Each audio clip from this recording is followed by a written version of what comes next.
Welcome back, everybody. This is episode 5 of the Ranger build.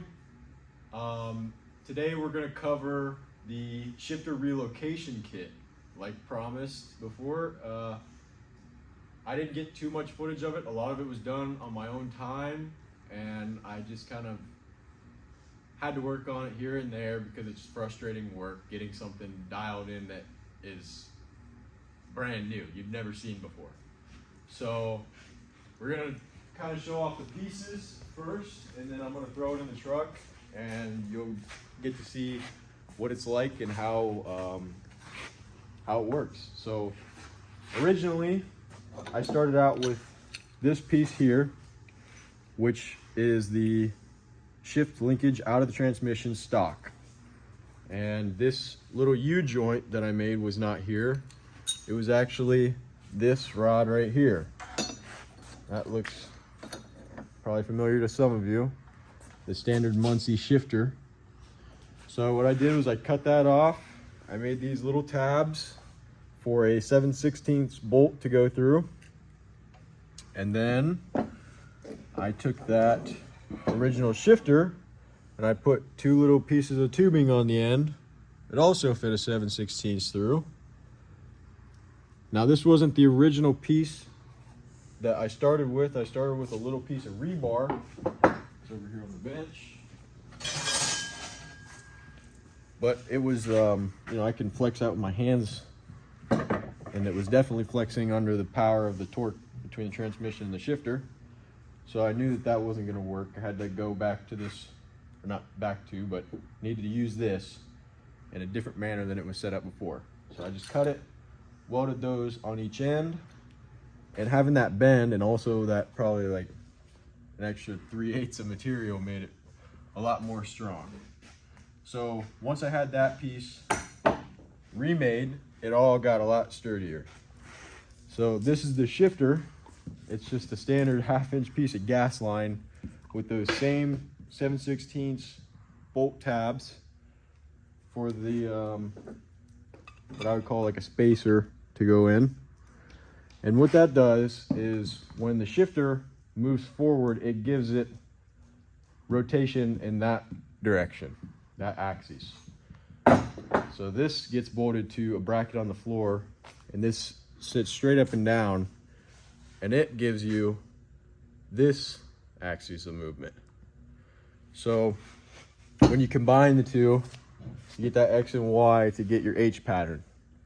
Now before, when I was just using this piece of rebar, this had way too much give in it and would go way past its designated gates for first, second, third, fourth, reverse.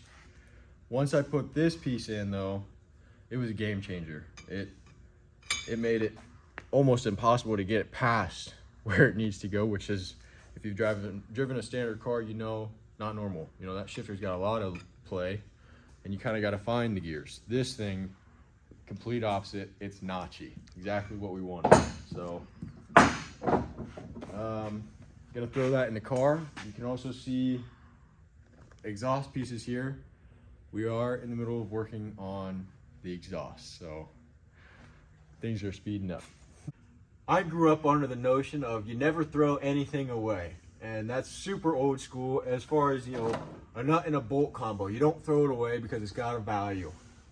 So what you're looking at right here is a small block Chevy power steering bracket from what, 1974.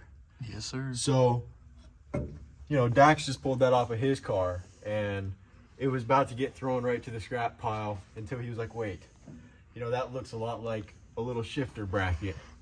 So what I did is flipped it upside down, welded it to the floor. I mean, those are some ugly welds, but those will be covered in carpet and insulation. And there was a big gap there. So take it easy on me. So that, you know, you never throw anything away. Everything can be repurposed, especially, you know, this is going on 50 years old and it's got a brand new life. So really cool stuff to see there. So I'm gonna start throwing this together. So we'll start off with this original shifter linkage for the transmission. And this has a cup and a spring and a bowl on it. So you gotta line everything up. kind of like an old compressor DeVilbiss fitting. You push it in when it's lined up, if I can get it to go. And then you push down on it and lock it in like that. So that goes like that. The shifter, this is just a Honda Civic SI tie rod end that I bought at AutoZone. And it fit right up in that piece of pipe, just nice. Just welded it right on there. If I ever need to make a new one, so be it, but I think it'll last for what it does. It doesn't have a 2,000-pound car on it anymore.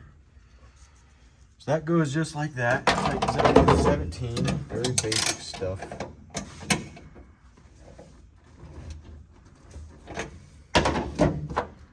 Then this slides right up in here. Look at that. It gets a nut and bolt combo. Now these, all these junctions will be packed full of grease. So once these bolts get tightened down, they don't move very much at all with the shift throw the way it is, but they do move a hair, and there is a little bit of chatter, but that's normal. I mean, this isn't a factory designed piece with machine parts. I just did this with an angle grinder. So it's not perfect, but it does exactly what it's supposed to do. Super surprising. So put these down.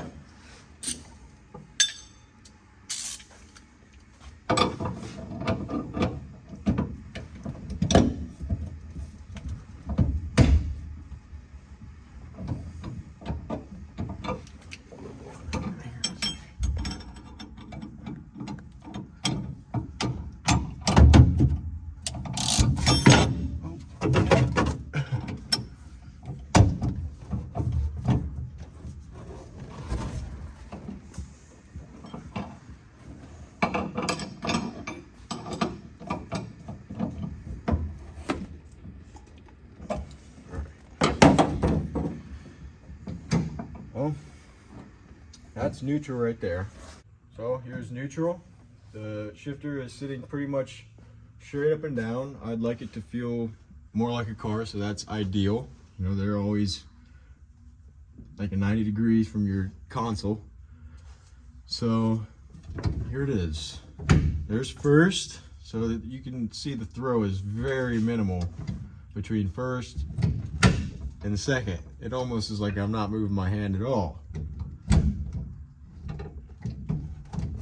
not gonna get it. There's third and fourth. And then that's reverse right there. Reverse. So super smooth. Just for cruising along, it'll do just fine. But you know, when times come, you know, it's ready. It's ready to go.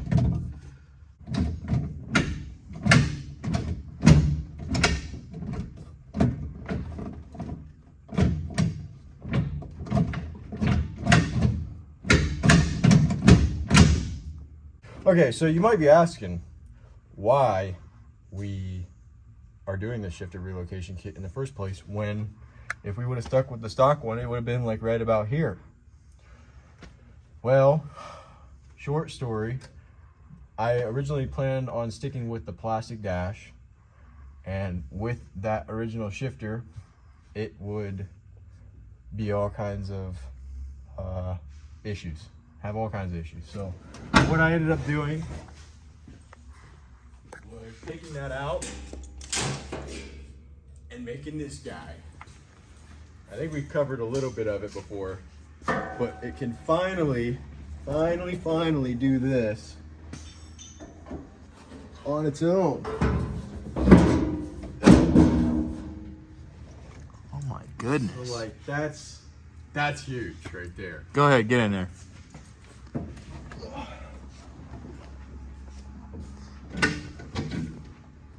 Full rally truck right here. Okay. Give me a gauge setup here. What we got? So the steering wheel is going to be somewhere right around here. I'm probably going to cut a little hoop out for the stock column to sit in there. I plan on going with the stock light switch control. So speedometer, I'm thinking might get mounted to the top face, just open. And I might have to make like a little hoop plate for it so I don't see the wires through the windshield and all that. But as far as temp, oil pressure, and what's the other one? Coolant temp, oil pressure, and voltage. Voltage, that's the one that comes in that little 3 thing. That'll probably go somewhere right around here in the center of the dash. And then the tack will probably go like here or like up here. Any specific angles you want this cockpit to look like? It's gonna look kind of like a Supra. I've mentioned that before. It's So another thing is there will be a console covering all this. So it'll be right about here in height, and it's gonna be a full box one. You know, I'm making it completely out of thin sheet metal. And that itself will also kind of like come up and merge with the dash. This is like aluminum or stainless, I don't even know, but I can't weld that to what I've got. So I'm just gonna put like a weather strip in between the two, and then the console will be structural to the floor itself. So the fact that these aren't one piece will be all right, honestly better. And then I plan on mounting a Apple Play or like, you know, CarPlay, I'd say like a 6-inch touchscreen radio here that they sell, you know, the basic one, just for navigation and my music and all that. It'd be cool. And yeah, you know, I plan on carpeting the dash, carpeting the console. The floor is gonna be all matching carpet, so play fetch. All right, so this is like some pretty hype stuff I've been dreaming of since I was a little kid. I guess I can give you a little sneak peek in this episode. You got the side exit exhaust on the Ranger. And it's just it's all just hanging there right now. This will probably be like something more like that. I like to be able to see the void, you know, it's like, it's gotta be there. But as you can see, I already drilled the hole on the one side, and this is a whole 180-degree bend. I'm gonna cut that at a really nice, easy to accomplish angle, so that I can run a piece of straight tubing between there, and it's gonna look pretty crazy with the whole setup under the hood. I mean, there's gonna be 2 of these, you think, so with a whole another one, the whole thing's gonna just